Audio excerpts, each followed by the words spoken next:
Good afternoon, everybody. I just got back from taking a hike, and during that hike, I was thinking about the upcoming release of B-17 Leader, and I was getting excited about that, so I decided to come home and break out the Corsair Leader print and play set that I had made several months back, and I've only played it a couple times, so I'm going to go ahead and play it through at least one good solid time, I've decided, and we're going to do a long campaign, a 12-day campaign, and it's going to be the early war campaign, 42 to 43. So we may not even make it all the way through 12 days, but that's okay. We're going to do our best. But here it is. It's all laid out in front of you. You can see we have our tactical sheet, which is on the right side, the single sheet. And then on the lower left is our base display, which has our event cards and our target cards, and normally our aircraft and pilot cards, but those are in my hand right now. And above that, there is the Solomon Islands, campaign sheet. So on the campaign sheet, you're not zoomed in enough to see the numbers on the black dots, but you can see the black dots. Each one of those has a number, and those numbers are represented on each of the target cards. So whenever you draw a target card, it tells you what the target is and its location as well. There are other people who have done reviews on this game on here, but nobody's really done any gameplay, so I'm not going to do a review or an in-detailed rule explanation beforehand. I will clarify some rules, what I think they mean if I need to during gameplay or whatnot, but we'll get into that as we play through it. And I think I'm pretty much all good to go here, so basically there was the pilot choice is when you start a campaign, it's the start, you get your pilots and your aircraft together. So what I did is I wanted to control the bombing group that I selected, but the Corsairs and the fighter group was random. So the campaign and for both of the time periods stipulate that you get 12 aircraft and you get one veteran, two skilled, six average, two green, and one newbie. So I chose my bombers, and we'll get to those later, but then I went ahead and I selected my fighter wing at random. And so I'll go ahead and introduce my fighter wing here. The first veteran that I drew, I could have drawn one of two. I drew the second one, not my primary choice, but I did get Major Anderson, and he's veteran status. He has a cool of one. He can level up with 12 experience points. He can take 7 stress before he's shaken. And with that cool of one, he should be able to get in a couple missions beforehand. He got decent air to air and air to ground to start off with, so we'll see what he can do in the long run. His second in command is First Lieutenant Johnson, and he is a skilled level. He doesn't have any cool level. He does have one air to air rating, and that's about it on him. He has fast speed, and previous as well. Colonel Anderson, Lieutenant Colonel Anderson, he was fast as well. Captain Guadagnino is skilled. He's my second skilled pilot, and he is +1 on air to air. He's also fast, so our 3 leadoff pilots are pretty fast. And we have an average pilot, Lieutenant Wallace, and he is a fast pilot as well, so that's good. We got 4 fast pilots. He is nothing special, air to air, air to ground, but he can level up from average. The next average pilot I drew is First Lieutenant Edson, and he is slow. He does have cool too, so that's a very, very good thing, especially in a long, drawn-out campaign. So Edson might see some serious flight hours. Nothing more special about him. Another average pilot, Lieutenant K. Loftus, and he is one cool, slow speed. He does have 2 air to ground at his level of average, so that's a big bonus card. That was a good draw that I had. And then the next one was Lieutenant Smith, Second Lieutenant Smith. He's cool as number 1. He has 1 air to air, slow speed, nothing more special on him. He's a filler. And then I got Second Lieutenant Doriot. and his speed is slow, zero cool, but he does have +1 air to air, +1 air to ground. I can tell you in the other short campaigns that I've played, this guy always shines, so I was more than happy to see that I drew him. And those were my random draws, and to follow up the team here, I got my bomber wings, and I do have 2 SBDs here, and the first one is of green experience. He's lemon dropper. Don't let that experience level fool you. His air to ground is 2. He needs 3 experience to level up, but when he levels up, his air to ground is going to be +3. So things are looking good for lemon dropper there. And his wingman is going to be wild ride at newbie rate, and he does still have an air to ground of +1. So, and when he levels up, he'll have +2 if they level up. The 2 bombers I chose to bypass the B-17s this time because I don't know why. I just chose to. I took the 2 B-25s. I took Danny Boy at average. He's one of the average pilots I drew. And or I didn't draw him. I chose this one. I chose my bombers. So he's slow speed, but he has an air to ground of +1. And that's about it on him. He will need 5 to level up. And then we took Lucky 25, who has +0 air to ground, and he's a green pilot. So we will work on leveling him up. He needs 3 experience. Hopefully we can get that done in 2 missions using him. We'll see. I got good hopes and dreams for all my pilots, but you know how that always ends up. And that cuts it for the introductions. We'll go ahead and let me take a quick break, and then we'll get it started off. We are back to get this thing started. So the first thing we're going to do is draw a target card. I'll go ahead and do that there. And we are going to draw number 6 location. It's going to be a destroyer and worth 2 victory points. It will damage the intelligence and infrastructure of the Japanese army by 1 each if I destroy it. Has minimal sight and bandit coverage of the target, so looks like an easy target to take. I say that. All right, the boys have taken off from Henderson Field, and on the flight roster we have Captain Guad. He must have been on duty when this call came in. His wingman is going to be First Lieutenant Wallace. The 3rd Corsair we're going to put up there is 2nd Lieutenant Smith, and the final is going to be an SBD Dauntless Lemon Dropper. So we're going to take the 4 aircraft, which is the maximum we can take on this target. And we have the flight roster that I wanted to show you as well. And this will be shown to you throughout the entire campaign, video by video. It's going to keep track of experience, stress, cool, all that stuff, and our entire campaign outcome. So right now we have used 5 ordnance points out of our 90 allotment, so we have 85 left. And we got this all set up to go ahead and start here. We do have to draw an event card for the inbound ingress pre-approach mission, and there will be a random event that takes place here. So we'll go ahead and draw an event card, and that event card is going to be a bad day. Wonderful, we're starting off this track already. And we are going to remove 1 random munition counter from 1 random aircraft. Ignore if the effective munition is high quality. I do not have any high quality munitions counter on my aircraft. And while we're discussing bombs, I'll go ahead and tell you what I equipped. 2nd Lieutenant Smith is the only Corsair to have a bomb. He has one 250-pound bomb. Lemon Dropper has 2 250s, and he also has a single 500-pound bomb on him. That's what I spent those 5 ordnance points on, is those 4 bombs. So now we got to do random selection 1 through 5, Lieutenant Smith. And we roll a 2, and it's going to be Lieutenant Smith. So he will lose his weapons counter. And now he does not have a bomb. I did want to give some commentary real quick on my strategy. And for this one, it's a long, drawn out, lengthy 12-turn campaign here. So it's going to be tough to manage the stress levels with the aircraft as well as the ordnance points. So my goal is to kind of pick and choose the targets and try and get in some milk runs if I can.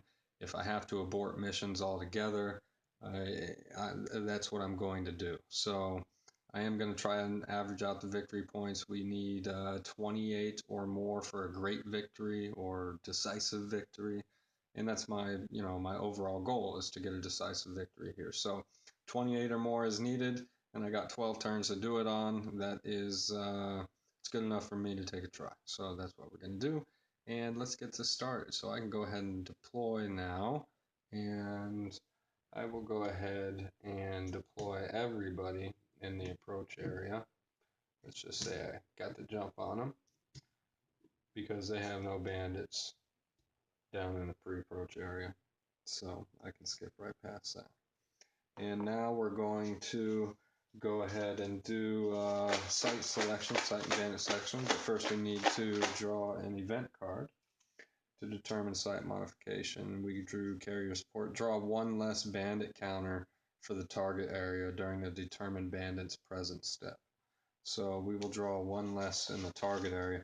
This destroyer only had one in the target area, so it will have none in the target area. It will have one in the approach area.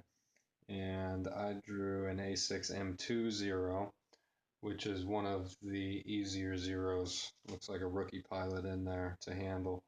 So that's a good thing. So the bandit is down. Now we got to do our site draws. So we have 2 for the target area. And the first one is going to be an LMG at a +2 to hit modifier. So that's a good thing. Easy to see machine gun. And the second one is going to be a small arms. Maybe not so easy to hit, but I don't mind those guys shooting at me as much as the AA.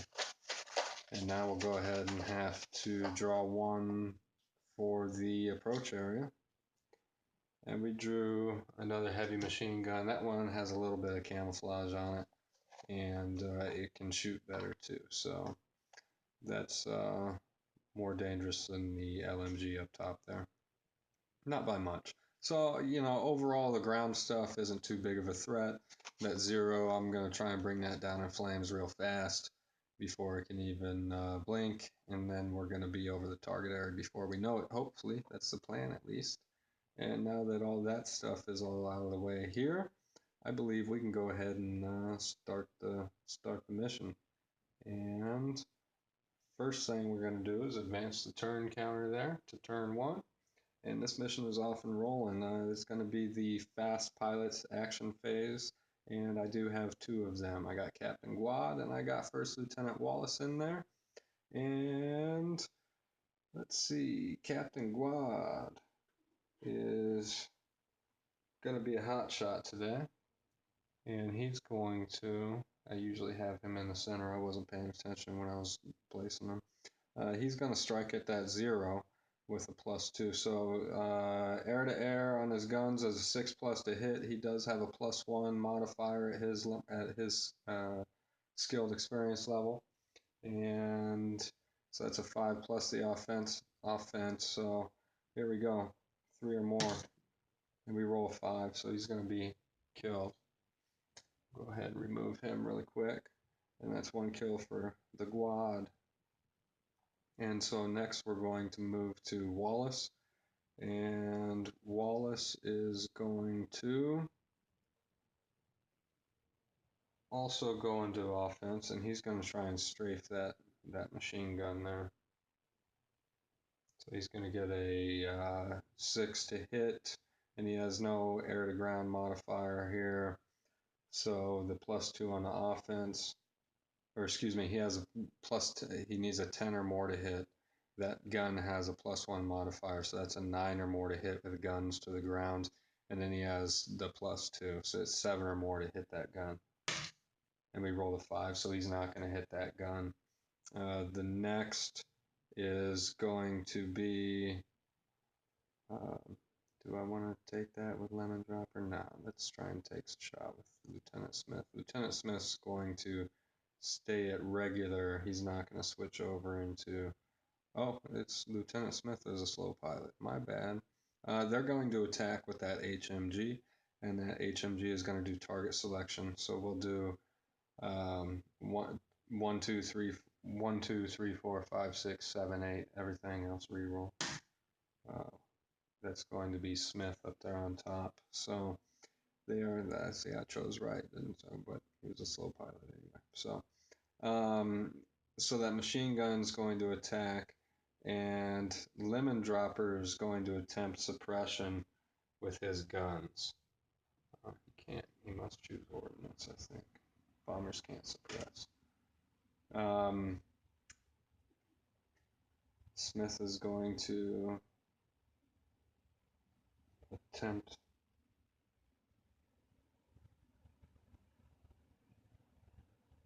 Smith is going to go into defensive stance, give a -1 modifier, and he's also going to add 1 stress point to evade, and he's going to make him roll twice. So that HMG is going to get a +3, or excuse me, a minus, I was looking at the offensive counter, a -1 to his attack modifier. He hits on a 4 or higher, and he rolls a 6, so he gets a -1, which is a 5. So Smith is going to take 1 stress, but he did go evasion, so that HMG is going to have to roll again, and he rolls a 10. So Smith's obviously going to choose the 5, and he's going to put 1 more stress up there. So Smith has 2 stress, and that ends it for their attack phase. So now it's the slow attack phase. Smith is going to attempt to strafe here. He needs a 10 or more to hit. He's not going to be able to hit, so that doesn't really matter. Lemon Dropper, does Lemon Dropper want to drop a bomb on 8 HMG? No, he does not. We're going to just move on.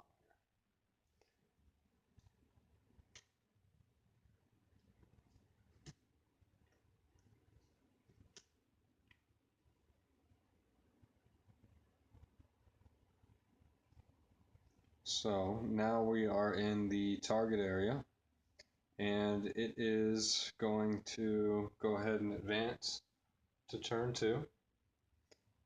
So we will go ahead and act with the fast pilots again. With the fast pilots, we are going to go on the hardcore offense. We're not going to let anybody get shot down here. So Captain Guad is going to go on the offensive, and he is going to strafe at that heavy, at the LMG at +2 modifier. So he also has a +2 on his offensive modifier. So rolling at a 10, he now needs a 6 or more to take out that LMG, and he rolls a 5. Wonderful. We're going to do the same thing with Wallace. Wallace is going to take, and he's going to take the exact same modifiers, so 6 or more, and we roll 3, and this gets better. So now the HMG is going to select targets here, and we'll go 1, 2, 3, 4, 5, 6, 7, 8. We roll 6. That's going to be Lemon Dropper. Smith is going to go ahead and attempt suppression at a 10 or more, and that's a +2 modifier, so it's going to be 8 or more to suppress. We roll 5, so there's no suppression. Lemon Dropper is going to go ahead and take 1 stress point for the evasion, and so now that LMG will now take his shots. So he rolls a 5, which would be 1 stress, and his second roll is going to be a 2, which is a miss, so Lemon Dropper is going to take that 2, and that's going to be a miss. And now we move on to the small arms. The small arms is going to do target selection, same odds. And we roll 8, which will be him over here. Is that Guad? I believe it is. Yes, it is. So Guad is going to be in a lot of trouble here because he's going to give that small arms +3 to his roll. Guad's going to take the evasion stress. And here comes the evasion attack, the first roll at +3 modifier.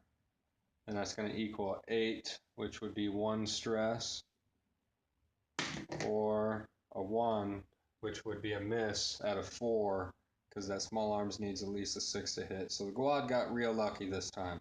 He's going to get away with no stress, no nothing.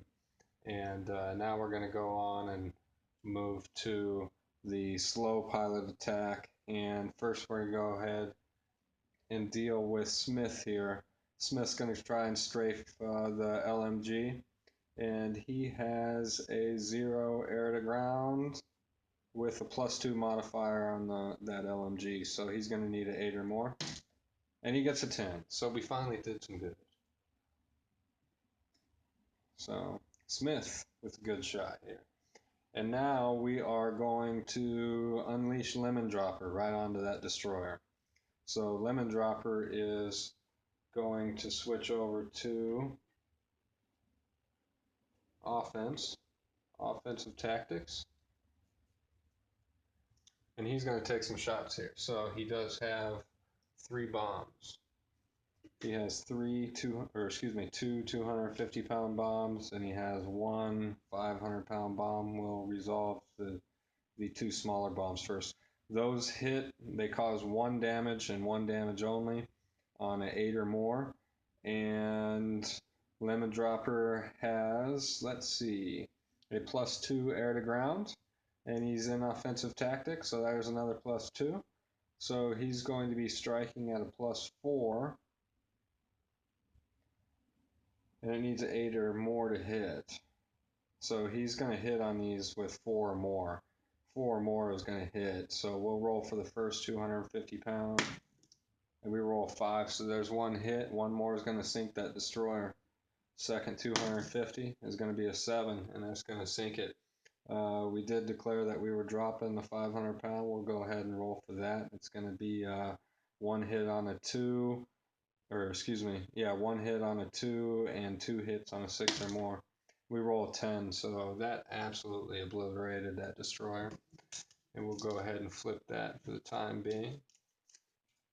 So that destroyer is at the bottom of the ocean here. Lemon Dropper scored 3 hits with 3 bombs. Not bad for a green pilot. Like I said during pilot introductions, his experience level was nothing to scoff at. He is a heck of a dive bomber there. So that takes care of all the attacks, and we can go ahead and go on to our aircraft movement. And we will go ahead and move our aircraft up there. We're going to remove these counters.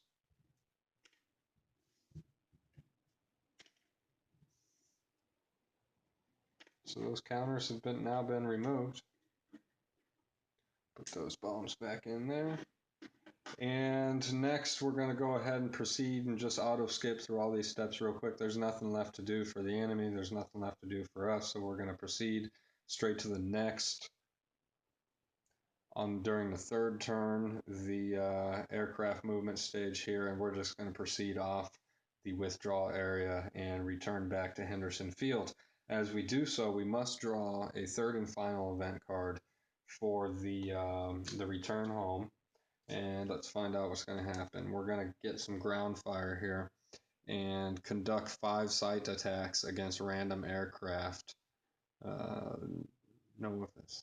D10, 6, no effect. 7 + 1 = 1 stress. Conduct 1 less attack for each air to ground counter expended. So we did drop 3 bombs. That's what I was telling you about before this mission started. We dropped 3 bombs, so they're only going to get 2 attacks on random aircraft. So we'll do it like this: 1, 2, 3, 4, 5, 6, 7, 8. And the first attack is going to shoot at, that's going to be a reroll, excuse me. That's going to be a 2, so that's going to shoot at Captain Guad. And let's see here.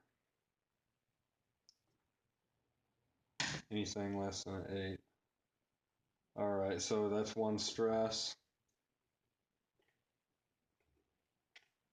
For Guad, we want to get 8 or lower on these rolls. Anything more is going to be damaged or destroyed, 9 or 10 respectively. So the next random attack is also going to target Guad, and that is going to be a 4. So Guad's going to get another stress point. We'll just put that stress counter over there. And that is going to conclude this mission. Everybody's going to